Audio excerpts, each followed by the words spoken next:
Hello, everyone. This is the Mgtow Cowboy. Greetings and salutations. I got another one for you. This one's going to be nice and short.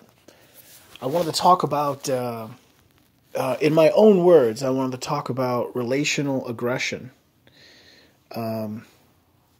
So a couple days ago, I posted a video by by Paul Elam.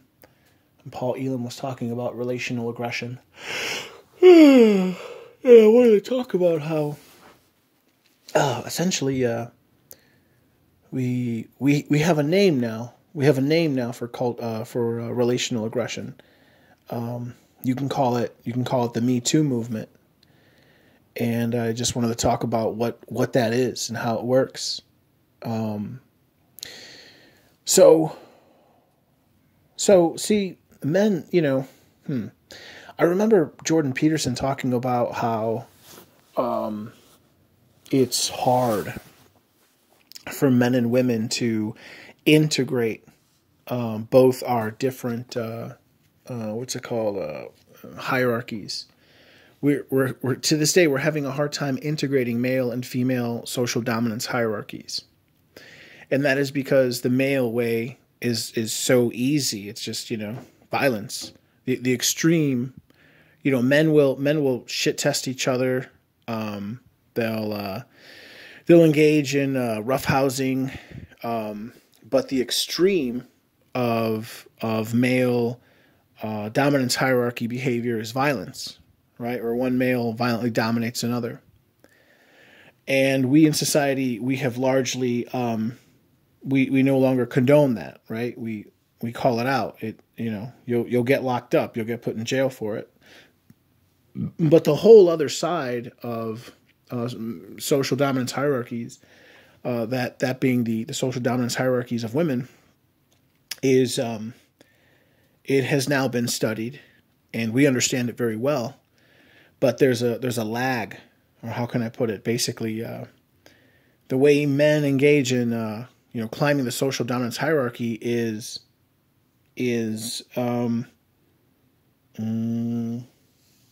it's condemned, right? We're told that it's bad. You're not supposed to be violent. But the way women engage in social dominance is not condemned. In fact, it's the exact opposite. It's praised. And I wanted to talk about that a little bit. So how do women engage? So women also engage in their own what you call social dominance hierarchies. How do they do it? Well, we have a name for that now. It's already 2 or 3 years old. You guys remember hearing the term what's it called? The Mgtow movement. Essentially, women engage in something called relational aggression. Relational aggression is when women they'll engage in certain behaviors to damage other people, to hurt other people, to damage relationships between people. There's a couple of major ways that they do this. They'll start. One way is they'll start gossiping. They can create lies about people. This has been shown. There are many examples. A man and a woman will break up. There have been instances where a man is recording a woman, and the woman will say on the telephone, I'm gonna tell people that you're a pedophile. I'm gonna tell people. I'm gonna create lies about you to ruin your reputation. So they engage in sort of like reputational assassination. Another common way, or it's very similar to this, false accusations. And I was basically a victim of this. And that is that a woman will say, oh yeah, he hit me. He beat me up, or he did this, he did such and such, whatever lie. But the real truth is, maybe she hit him first, or maybe he didn't hit her at all, and she's just lying. And then, she calls the police come, he gets run through the system, he gets locked up, now he's got to get a lawyer. Now, she gets to create all these, she gets to create all these inconveniences for the man. Other ways would be like, women, yeah, women, they get together and they'll form consensus. They'll form a consensus, and they'll decide. This man is persona non grata. So they socially isolate men. They'll basically kick a man out of the group and say this man is not welcome among the group, and then they'll screen, they'll scan, they'll sort of run like a purity test on all the men. And the men that don't go along with this relational aggression system that they're imposing, they kick out. And the men that do go along, they bring them into the fold. And that is essentially what matriarchy is. And that's what I wanted to talk about. I mean, that's what matriarchy is when women win that war. And what I'm saying is there is a battle of the sexes. And I'd say right now the men, at least in our society, the men are losing. So mostly because it seems like the women have hijacked control of the government, or that is to say, I think that the government has been taken over by the elite, the ultra rich, and the elites. They're not really afraid of women; they're afraid of men, right? Whenever there needs to be any sort of like revolution or violence against the government, who is it? Who is it? Who is it that you see, with machetes and torches and pitchforks, storming the castle? It's not women; it's always men. And so, men, the government has always sold out men and approached the woman, trying to get the woman to, sell out the man. And I think that's what's happening right now. So, and I think it's happening worldwide. So, and I think that's what's behind the entire feminist movement. The feminist movement is amazing. It's like,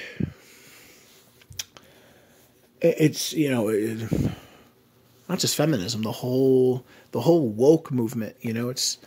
It's this phony system of it's a system of holding on to power, and it does so by creating for yourself, making yourself into a victim class, or if you absolutely cannot be a victim, you can try to cast yourself as a victim. Think of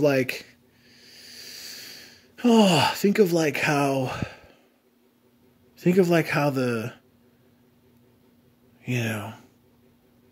the government or the military or the corporations, they've gone woke.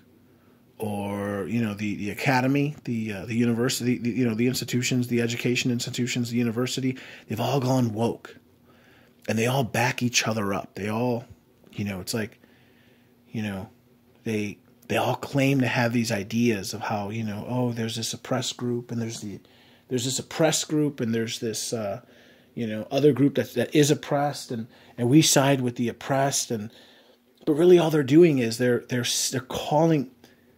It's a way of legitimizing their power. That's really what it is.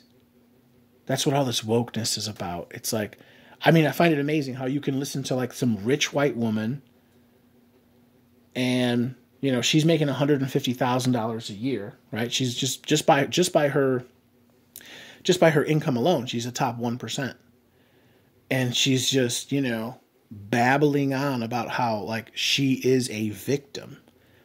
I remember, again, I wasn't so informed, but years ago, I graduated university in 2012, and a couple of years before then, I would sit in these, all my teachers, all my Spanish teachers. My major was Spanish at university. All my Spanish teachers, they were all women, all of them, every single one, except I think there was actually one gay man, but my very first year, but they were all women, and they would all push this narrative of like, women good, men bad, women victims, men, perpetrators and oppressors. And I just couldn't, I just couldn't believe it. Like, in my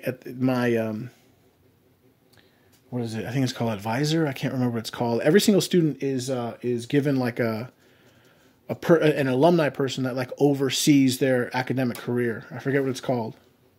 Advisor, I think it's called. My advisor was actually the head of the entire language department, a doctor lady, and she wasn't even a citizen. She was born in Spain. Again, my major was Spanish, and Yeah, I just, she would, she would talk about the same things. She would talk about how, women are victims and men are bad. And I would think in my mind, like, oh my God, this woman's making like over $100,000 a year, in South Dakota. And yeah, the average income in South Dakota is probably like at that time, like $35,000. This woman is the top of the heap when it comes to the social political landscape. She's rich. She is the top 1%. How can she just stand there and call herself a victim? Because this is how it works. Right? There's the haves and the have-nots, and the haves. They need to justify why they have and other people don't. They need to justify why they have access to resources and other people don't.